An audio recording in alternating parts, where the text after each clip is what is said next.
to another edition of Smart Chat here on YouTube.com. And thank you for watching, thank you for liking, thank you for subscribing. If you haven't done so, do so right now. And if you're in the New York area, my, if you're a basketball fan, and who am I to chirp? I'm a Net fan, and we now lost again, blowout to the Nuggets, and we not fired, but we basically made Lawrence Frank a water boy now, because him and Jason Kidd, who has been a disaster so far, have a different theory on coaching.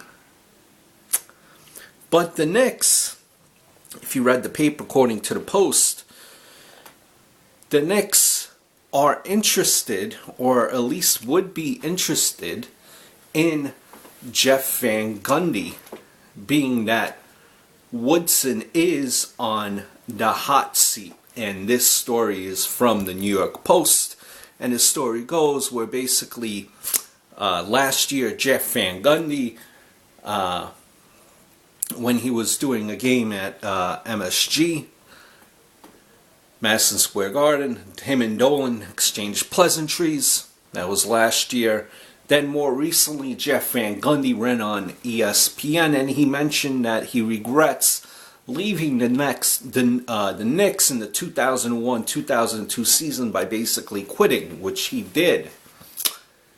And now all of this brings a speculation that Jeff Van Gundy will be the next coach if the Knicks lose their 10th straight to the Nets. And you know how Dolan loves Prokhorov. Now, honestly, will Jeff Van Gundy be a coach again? Probably. But for the time being, I really don't see him leaving, in the sense of he is one of the best analysts for the NBA. He's becoming one of the voices of the NBA. And he's making a lot of dough commentating. And he's keeping the little hair that he has on his head by commentating, as opposed to being a coach.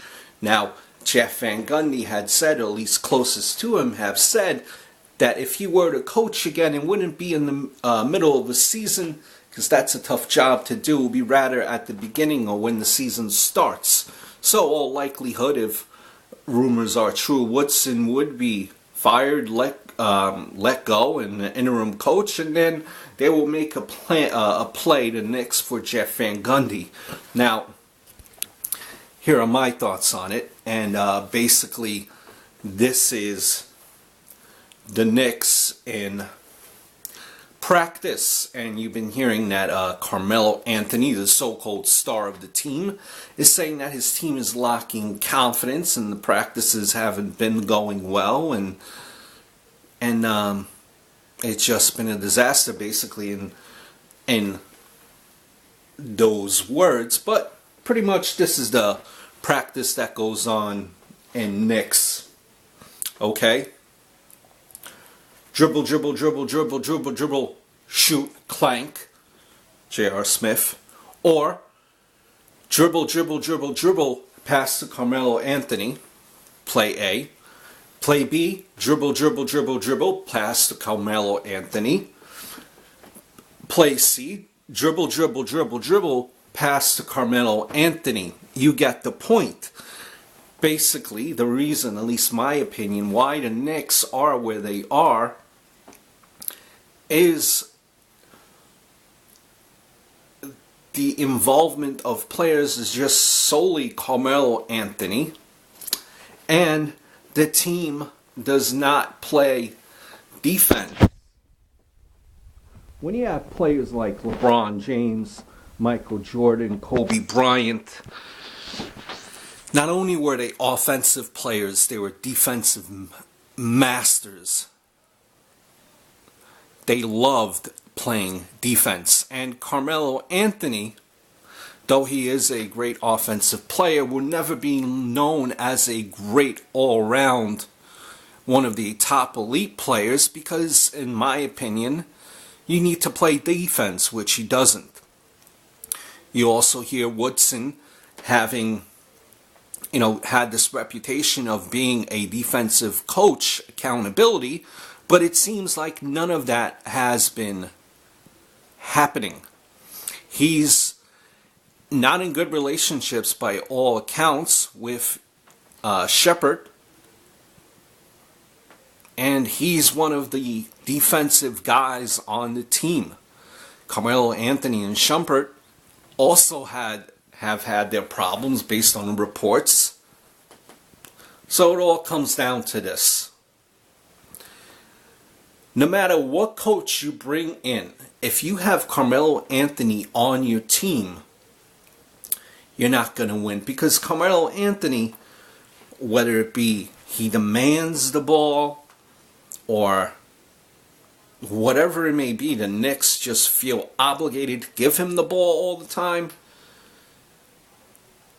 he's the only one involved. J.R. Smith, nothing like the player that he was. You give him a contract, and as soon as he got that contract, revealed that he had a knee injury, kept that knee injury secretive. So it's just a disaster circus, one thing after another. No matter who you bring in, if your team does not play defense, you're not going anywhere.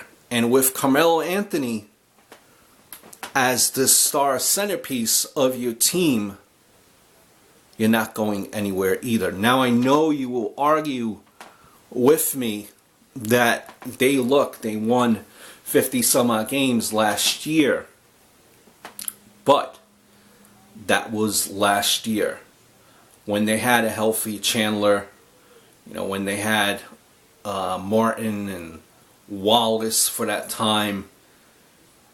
Different team now, and you need defense to go further. So let me know what some of your thoughts are, and until next time, over and out.